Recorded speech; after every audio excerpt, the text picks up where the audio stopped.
என்னுடைய மகனான யதீஸ்வர் ராஜா ஒரு பக்தி பாடலை அண்ணாமலையார் மீது பாடியுள்ளார். ரொம்ப சந்தோஷமான நாள். இதை உங்களோட பகிர்ந்து கொள்வதில் மிக மகிழ்ச்சி அடைகிறேன். நன்றி. என் பேர் யதீஸ்வர். அப்போது 24 இயர்ஸ் ஓல்டு. 6 வயசுலேருந்து பியானோ கற்றுட்ருக்கேன், கீபோர்டு. அப்புறம் ஸ்கூல் முடிகிற டைமில் 11th 12th அந்த டைம் போல் தான் அந்த சாஃப்ட்வேர்லேயே சாங் பண்ண கற்றுக்கிட்டு இருந்தேன். அது அப்பா ஃபஸ்ட்டு கண்ட்ரோல்ஸ் எப்படி யூஸ் பண்ணுறதுன்னு கற்றுக் கொடுத்தாங்க. அதுக்கப்புறம் தாத்தாவோட கொஞ்சம் அவங்களோடைய ஸ்டுடியோவில் அவங்கக்கிட்ட உட்காந்து அவங்க எப்படி ஒர்க் பண்ணுறாங்கன்னு பார்த்துட்டு இருந்தேன், இன்டர்ன்ஷிப் மாதிரி.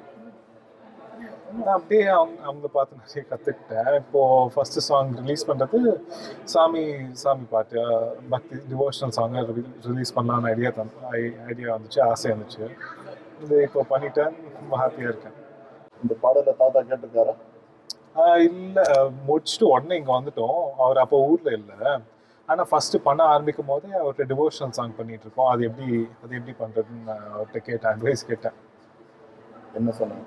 அவர் என்ன மாதிரி சாங், டிவோஷனல் சாங்காக எந்த மாதிரி டைப் எப்படி பண்ணுவோம், அவர் தான் கொஞ்சம் லாங்காக பண்ண ஐடியா தந்தார்.